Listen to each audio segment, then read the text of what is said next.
After 2 years of planning and about $25,000 of fundraising, a new memorial is in place tonight at the Outagamie County Cemetery. That's where more than 100 patients from a former insane asylum were buried and forgotten.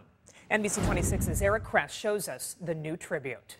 The asylum in Grand Chute opened in 1889. Everyone from alcoholics to those with mental illnesses that we better understand today were housed there. But their final resting place was far from a tribute to life that all of us deserve.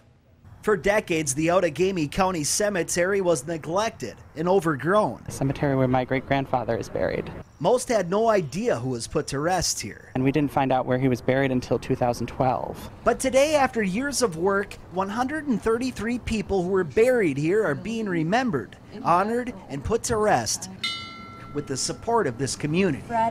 I came in honor of my grandmother. She's not buried in the cemetery, but she was actually in the home, the mental institution. Many of the stories of loved ones who were placed in the asylum were not shared over the years. Their memories lost. There would have been a lot of stigma coming to an insane asylum in 1932. Now we know that many of these illnesses are brain disorders, and we don't want anyone to be forgotten again. But thanks to those who couldn't forget, and the ones who were reminded by this community that every life matters, this memorial will share those untold stories. I think it means a lot for us to know that my great-grandfather will be remembered, and that there are other people who cared enough to do this.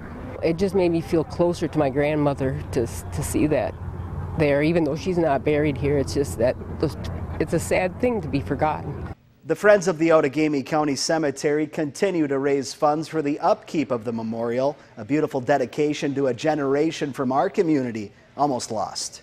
Eric Kress, NBC 26.